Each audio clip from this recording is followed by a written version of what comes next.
Isa umanong Chinese vessel ang namataan sa baybayin ng Infanta, Pangasinan. Ayon sa isang grupo ng mga mangingisda, hindi na nila tinangkang lumapit dahil sa takot.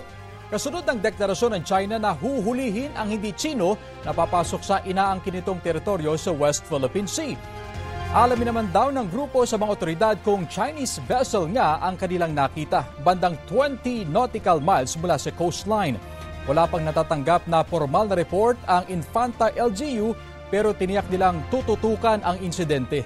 Nasa 2,000 mangingisda sa lugar ang pumapalaot pa rin pero hindi na sila nakakarating sa Scarborough o Panatag Shoal. Hanggang 100 nautical miles na lamang sila para matiyak ang kanilang kaligtasan. Hiling nila sa pamahalaan bantayan ang kanilang lugar para maprotektahan ang kanilang kabuhayan.